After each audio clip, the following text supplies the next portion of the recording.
আল্লাহ রাব্বুল আলামিনের ৯৯টি গুণবাচক নাম রয়েছে। যে ব্যক্তি সেই নামগুলো ধারণ করলো সে জান্নাত প্রাপ্ত হয়ে গেল। সুফিবাদে অনেকে বলে থাকে যে আল্লাহ রাব্বুল আলামিনের সব গুণে যখন কোনো মানুষ গুণান্বিত হয় তখন সে হচ্ছে পরিপূর্ণ ইনসানে কামিল হয়। তো আমি বলবো এটা নাম্বার 1 একটা ভ্রান্ত আকীদা। ইনসানে কামিল বা পরিপূর্ণ মানুষ হওয়ার জন্য আসলে একজন সাধকের প্রধান অন্তরায়গুলো আসলে কি হতে পারে? এই দুনিয়া হচ্ছে একটা বাস্তবিক অর্থে একটা মোহ ছাড়া, একটা মায়া ছাড়া, একটা মিথ্যা ছায়া ছাড়া বা একটা মরীচিকা ছাড়া আর কিছুই না। একটা হীরা যদি ময়লায় পড়ে থাকে, ওই ময়লার যত বেশি পরিমাণে হীরার উপর পড়বে, হীরা কিন্তু আর চমকাবে না, তার আলো সে দেখাতে পারবে না। অনুরূপভাবে এই রূহ যে আল্লাহিয়ার যে গুণগুলো থাকে এই রুহে, সেই গুণগুলো বাস্তবিক অর্থে প্রকাশিত হতে পারে না। ততক্ষণ প্রকাশিত হতে পারে না যতক্ষণ পর্যন্ত সে নাফসিয়াতে ঢাকা থাকে। আমি ইনসানে কামিল হব, আমি ইনসানে কামিল হব, ইনসানে কামিল হব, মানে আমি আত্মদর্শন করব, অর্থাৎ আমি স্রষ্টাকে চিনব। তাহলে আমি বলবো যে তাহলে তুমি আগে তোমার এই স্বরূপু এবং তোমার এই নফসের যে কক্ষ আছে, এই কক্ষ থেকে বাহিরে চলে আসো।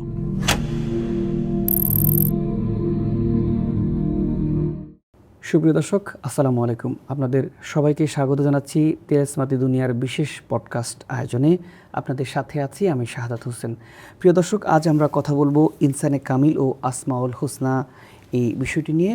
আর এই বিষয়টি নিয়ে আলোচনার জন্য বরাবরের মতো আমাদের সাথে আছেন আপনাদের সুপরিচিত মুখ, প্রিয় মুখ, জনাব হাফেজ সাইফুল্লাহ মানসুর। আপনাকে এই পর্বে স্বাগত জানাচ্ছি। জাযাকাল্লাহ খাইরান। আচ্ছা, আমরা আমাদের এই আয়োজনে আমরা আজকে ইনসানে কামিল এবং আসমাউল হুসনার নানা বিষয় নিয়ে আমরা আলোচনা করব। শুরুতে আপনার কাছে জানতে চাই, ইনসানে কামিল বা পরিপূর্ণ মানব, ইনসানে কামিল অর্থ পরিপূর্ণ মানব, এটি আসলে সুফিবাদে ঠিক কী বোঝানো হয়েছে এই বিষয়টা দিয়ে? জি, ইনসানে কামিল পরিপূর্ণ মানব বলতে বাস্তবিক অর্থে বোঝানো হয়েছে এমন একজন মানুষ বা এমন একজন মহামানবের অবস্থাকে বা এমন একটা মানে স্টেজকে, যেই স্টেজে যদি মানুষ যায় তাহলে সে তার ভিতরে আল্লাহ রাব্বুল আলামিন প্রদত্ত সুপ্ত গুণাবলীগুলোকে সম্পূর্ণরূপে বিকশিত করে ওই স্টেজে গিয়েছে। এরকম একজন মানুষকে সাধারণত ইনসানে কামিল বলা হয়। এই আল্লাহ রাব্বুল আলামিন মানুষের ভিতর কি কি গুণাবলী দিয়েছেন, সবই কি গুণাবলী আল্লাহ পাক দিয়েছেন, এটার ব্যাপারে যদি আমরা দেখি তাহলে আমরা সূরা কাহাফের শেষ আয়াতের দিকে যুক্তি তাকাই। সেখানে আল্লাহ পাক বলতেছেন, উল্লাহ কানাল বাহরু মিদাদাল লিকালিমাতি রব্বি লানাফিদাল বাহরু কবলা আং তাংফাদা কালিমাতু রব্বি ওলাউ জিনা লিমিসলিহি মাদাদা। এর অর্থ হচ্ছে যে যদি সকল সমুদ্রগুলো পানি হয়ে যায়, অর্থাৎ সকল সমুদ্রের পানিগুলো যদি কালি হয়ে যায়, আর পৃথিবীর সকল গাছগুলো যদি কলম হয়ে যায়, তারপরও যদি আল্লাহ রাব্বুল আলামিনের গুণের কথা লেখা মানে লিখতে থাকে, তারপরও লেখা শেষ হবে না। আপনি কথাটা বোঝার ট্রাই করতেছেন? মানে পৃথিবীতে যত সমুদ্র আছে এগুলো সব যদি কালি হয়ে যায় আর সব গাছ যদি কলম হয়ে যায়, তারপরও আল্লাহর গুণের কথা লিখে শেষ করা যাবে না। এটা হচ্ছে সূরা কাহাফের শেষের দিকের আয়াত। তো আল্লাহ রাব্বুল আলামিনের গুণাবলী সম্পূর্ণরূপে অর্জন করা কি কোনো মানুষের পক্ষে সম্ভবই তো না, কারণ তার গুণাবলীরই কোনো শেষ নাই। যেই গুণাবলী লিখলেও শেষ হবে না সব সমুদ্রের কালি দিয়ে, তাহলে সেই গুণাবলী কিভাবে একজন মানুষ অর্জন করে? তো এখানে কথা হচ্ছে কিছু স্পেসিফিক গুণ আছে যেগুলো আল্লাহ রাব্বুল আলামিনের খলিফা হিসেবে নিজেকে উন্নীত করার জন্য দরকার। যেমন দয়াবান হওয়া, যেমন সত্যবাদী হওয়া, যেমন মিথ্যা কথা না বলা, পবিত্র থাকা, তারপর হচ্ছে ন্যায় বিচারক হওয়া। অর্থাৎ আমাদের ইসলামে রব্বুল আলামিন আমাদের যতগুলো আদেশ দিয়েছেন, প্রত্যেকটা আদেশ মান্য করার পিছনের রিজন যদি আমি খুঁজি তাহলে দেখব আমার ভিতরের আল্লাহ রাব্বুল আলামিনের কোনো না কোনো গুণকে জাগ্রত করা। এই কোনো না কোনো গুণকে জাগ্রত করাই হচ্ছে আমাদের ধর্ম, এটাই হচ্ছে আমাদের মেইন কর্ম। প্রিয় ভাই, সেটা হচ্ছে আপনার এই আজকে এই পডকাস্টের প্রথমেই আপনি বলেছেন যে আমরা আসমাউল হুসনা সম্পর্কে জানব। রাসূল করিম সাল্লাল্লাহু আলাইহি ওয়াসাল্লাম ইরশাদ করেন যে আসমাউল হুসনা হচ্ছে আল্লাহ রাব্বুল আলামিনের সেই সকল সুন্দর সুন্দর গুণবাচক নাম। তিনি বলেন আল্লাহ রাব্বুল আলামিনের ৯৯টি গুণবাচক নাম রয়েছে। যে ব্যক্তি সেই নামগুলো ধারণ করলো সে জান্নাত প্রাপ্ত হয়ে গেল। এটা হাদিস, একদম স্পষ্ট হাদিস। অর্থাৎ যে রেগুলারিটি মেনটেন করলে, সেটা পড়লো, সেটা ধারণ করলো, সে জান্নাত প্রাপ্ত হলো। ঠিক আছে, অর্থাৎ সে সব কিছু পেয়ে গেল। তো এখন দেখুন আল্লাহ রাব্বুল আলামিনের একটা নাম কিন্তু আছে আহাদ, একক, ওয়াহিদ, একত্ব। অনুরূপভাবে আল্লাহ পাকের কুল হুয়াল্লাহু আহাদ, তিনি একক ও অদ্বিতীয়।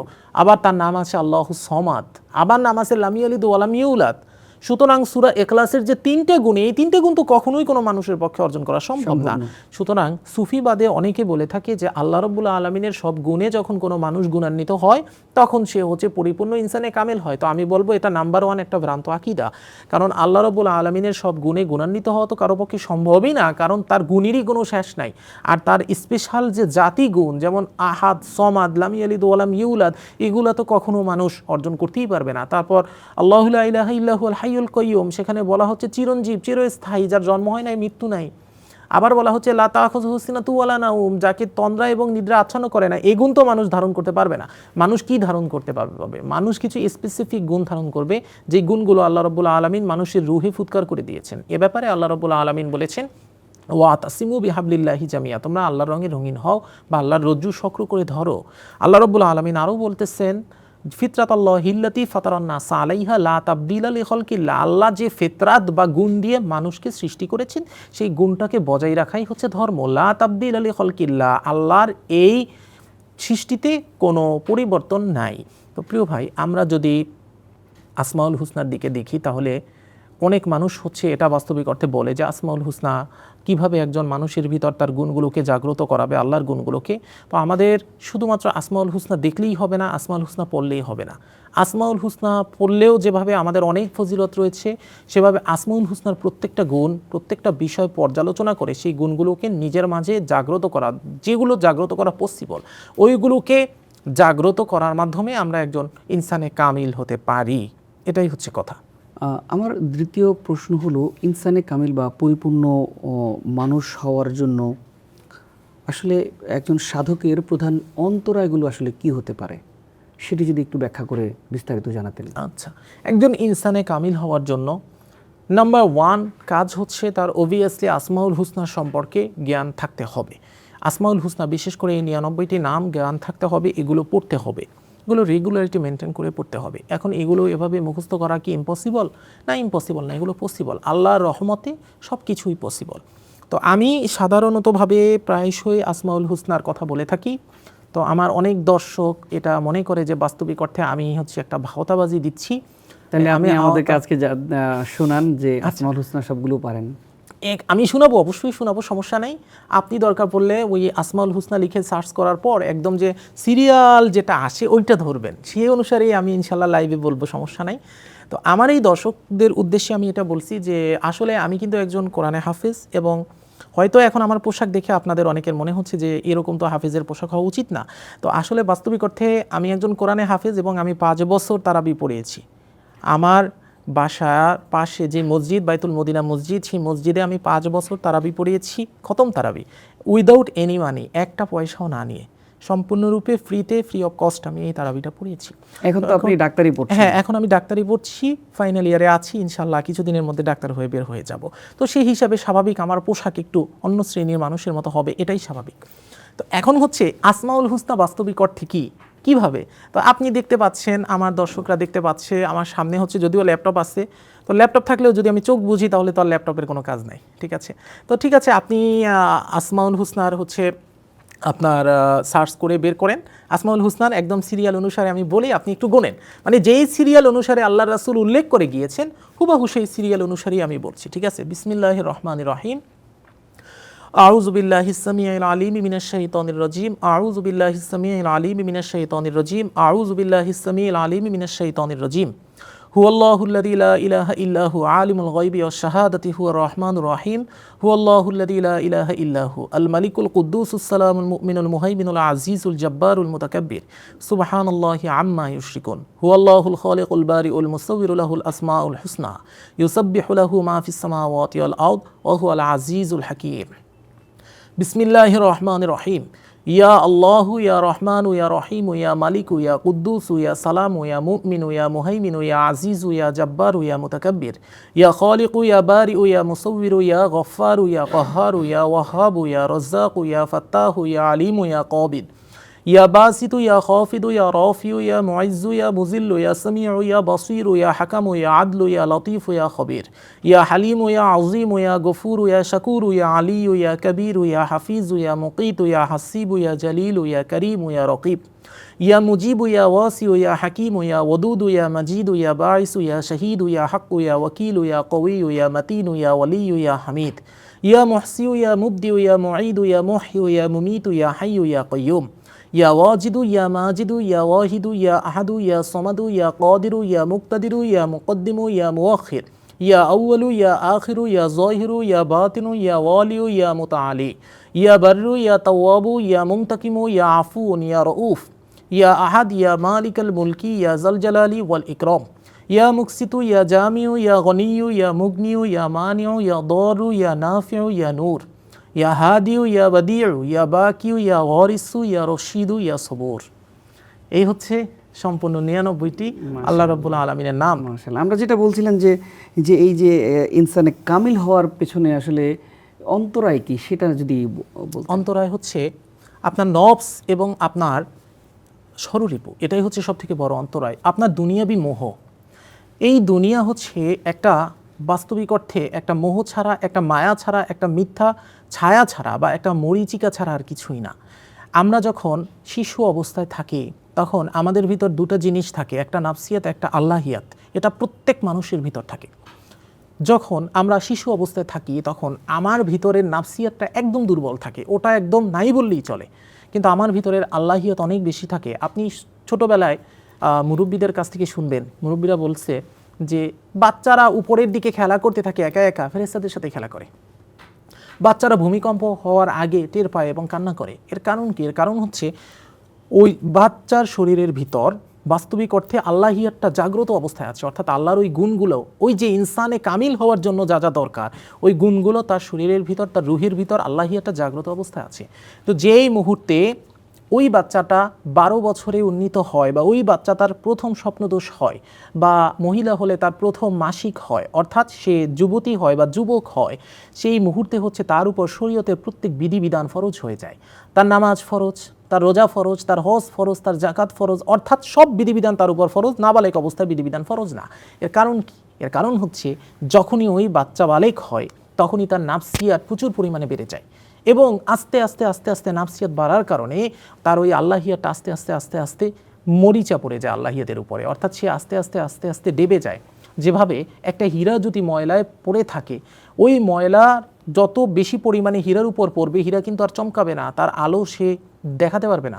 অনুরূপভাবে এই রূহ, যে আল্লাহিয়াত যে গুণগুলো থাকে এই রুহে, সেই গুণগুলো বাস্তবিক অর্থে প্রকাশিত হতে পারে না, ততক্ষণ প্রকাশিত হতে পারে না যতক্ষণ পর্যন্ত সে নাফসিয়াতে ঢাকা থাকে। ইনসানে কামিল হওয়ার প্রধান অন্তরাই হচ্ছে এই নাফসিয়াত। এই নাফসিয়াতকে আমাদের ডাবাতে হবে। আর নাফসিয়াতকে আমরা কিভাবে ডাবাবো? যখন আমরা নিজেদেরকে এটা বোঝাতে পারবো যে এই দুনিয়া মিথ্যা এবং মোহ এবং মায়া ছাড়া আর কিছুই না। এই দুনিয়া বাস্তবিক অর্থে আমাদের সামনে একটা পরীক্ষা স্বরূপ। এটা আজ আছে কাল নাই। থাকবে কি? আমাদের ভিতরের যে রূহ, আমাদের ভিতর যদি আমরা আল্লাহ রাব্বুল আলামিনের গুণগুলোকে জাগ্রত করতে পারি, সেই গুণগুলোই আমাদের সাথে যাবে। তখন আমরা ইজিলি ইনসানে কামিলের স্তরে চলে যেতে পারবো। যদি এটা না পারি তাহলে নাফসিয়াত আমাদেরকে এমনভাবে আবদ্ধ করে রাখবে যে আমরা এই দুনিয়ার মোহ মায়ার পিছনে দৌড়াতে একসময় আমাদের মৃত্যু চলে আসবে। প্রিয় ভাই, আমি একটি কথা আপনাকে অলওয়েজই বলি, সেটা হচ্ছে, সবাইকে বলি এই কথাটা আমি, যে একজন ব্যক্তি সে হচ্ছে রাস্তা দিয়ে যাচ্ছে আর একজন ব্যক্তি কক্ষের ভিতর বসে চিৎকার করতেছে। যে রাস্তা দিয়ে যাচ্ছে সে দেখতেছে কক্ষের ভিতর বসে যে চিৎকার করতেছে, সে বলতেছে আমি সূর্য দেখব, সূর্য দেখব, সূর্য দেখব। তখন রাস্তা দিয়ে যাও ওই ব্যক্তি কি বলবে? যে তুমি যদি সূর্য দেখতে চাও, তুমি ও কক্ষ থেকে বাহির হয়ে আসো, আকাশের নিচে দাঁড়াও। সূর্য তো সদা আকাশে বিরাজমান, তুমি আকাশের নিচে এসে দাঁড়িয়ে সূর্যের দিকে তাকাও। তো অনুরূপভাবে একজন ব্যক্তি যদি এটা ভাবে যে আমি ইনসানে কামিল হব, আমি ইনসানে কামিল হব, ইনসানে কামিল হব, মানে আমি আত্মদর্শন করব, অর্থাৎ আমি স্রষ্টাকে চিনব, তাহলে আমি বলবো যে তাহলে তুমি আগে তোমার এই স্বরূপু এবং তোমার এই নফসের যে কক্ষ আছে, এই কক্ষ থেকে বাহিরে চলে আসো। এই কক্ষ থেকে বাহিরে আসলে তুমি দেখতে পাবা যে আল্লাহ তো সদা সর্বদা বিরাজমান। ইয়া জহিরু ইয়া বাতিন, সব কিছু প্রকাশ্য তাও তিনি, যা অপ্রকাশ্য তাও তিনি, সে তো সদা সর্বদা বিরাজমান। যখন তুমি তোমার নফসের এই কক্ষ থেকে বাহিরে চলে আসবে, যখন তুমি তোমার এই মোহমায়া থেকে বাহিরে চলে আসবে, তখন তুমি দেখবে যে তুমি ইনসানে কামিলের দ্বার প্রান্তে এসে পৌঁছে গিয়েছ। তখন তুমি অটো তোমার ভিতরের আল্লাহ রাব্বুল আলামিনের গুণগুলোকে জাগ্রত করতে পারবে, এবং এটাই একমাত্র পথ। এ কারণে আল্লাহ রাসূল বলেন, এই পৃথিবীর সবথেকে বড় জিহাদ হচ্ছে জিহাদুন নাফস, অর্থাৎ নিজের নফসের বিরুদ্ধে জিহাদ করা, নিজের কুপ্রবৃত্তির বিরুদ্ধে জিহাদ করা। যে ব্যক্তি নিজের কুপ্রবৃত্তির বিরুদ্ধে জিহাদ করতে পারে, আল্লাহ রাব্বুল আলামিনের দৃষ্টিতে সে সব থেকে বড় মুজাহিদ। আমাদের ইনসানে কামিল হওয়ার পিছনে এই কুপ্রবৃত্তি বা এই নফসি হচ্ছে সব থেকে বড় অন্তরায়। আসমাউল হোসনা বা আল্লাহর যে গুণবাচক নামগুলো আছে, এই নামগুলো সাধারণ মানুষের জীবনে যদি বলি মানুষের চরিত্র কিংবা সত্তায় এই নামগুলো কিভাবে বিকশিত হতে পারে বলে আপনি? এটা অত্যন্ত সুন্দর একটা প্রশ্ন করেছেন আপনি। ইসলামে প্রত্যেকটা বিষয়ে যে আদেশগুলো দেওয়া হয়েছে, আপনি যদি সেই আদেশগুলোর দিকে তাকান তাহলে আপনি দেখবেন প্রত্যেকটা আদেশের নেপথ্যে রয়েছে আল্লাহর একটা গুণবাচক নাম।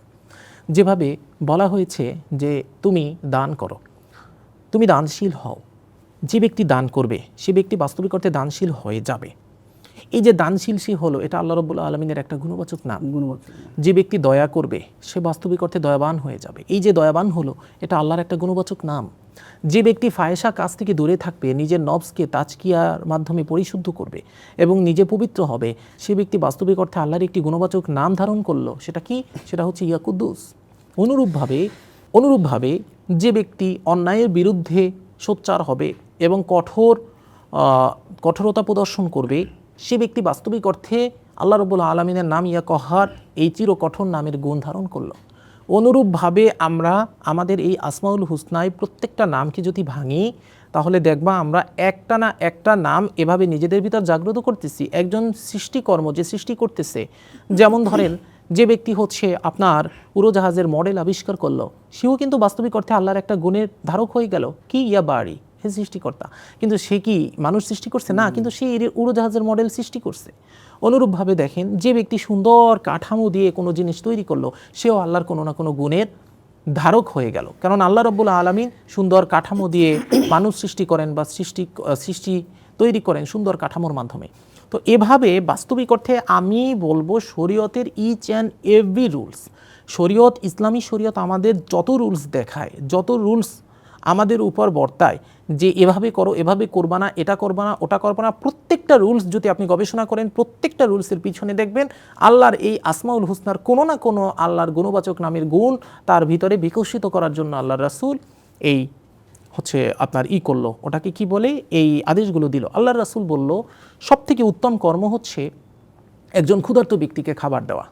অথচ এই একই কথা আল্লাহর রাসূল একাধিক জায়গায় বলেছে।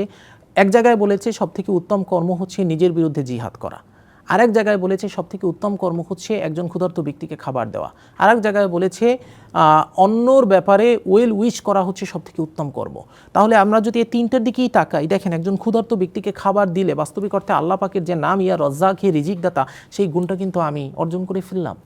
অনুরূপভাবে নিজের জিহাদের বিরুদ্ধে আমি সংগ্রাম করি, নিজেকে পবিত্র করি, তাহলে তাজকিয়ার মাধ্যমে নিজেকে পবিত্র করলে আমি আল্লাহ রাব্বুল আলামিনের গুণ ইয়া কুদ্দুস এটা অর্জন করে ফেললাম।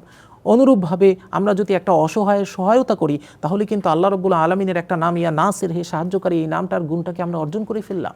অর্থাৎ এক কথায় ভাই, আপনি আপনার জীবদ্দশায় আপনার বিবেককে যেই প্রশ্নই করবেন, আপনার বিবেক যেই প্রশ্নের রিপ্লাই আপনাকে দিবে, সেই রিপ্লাই যদি আপনি পালন করেন, আপনি দেখবেন সেখানে আল্লাহর কোনো না কোনো গুণ চলে আসছে।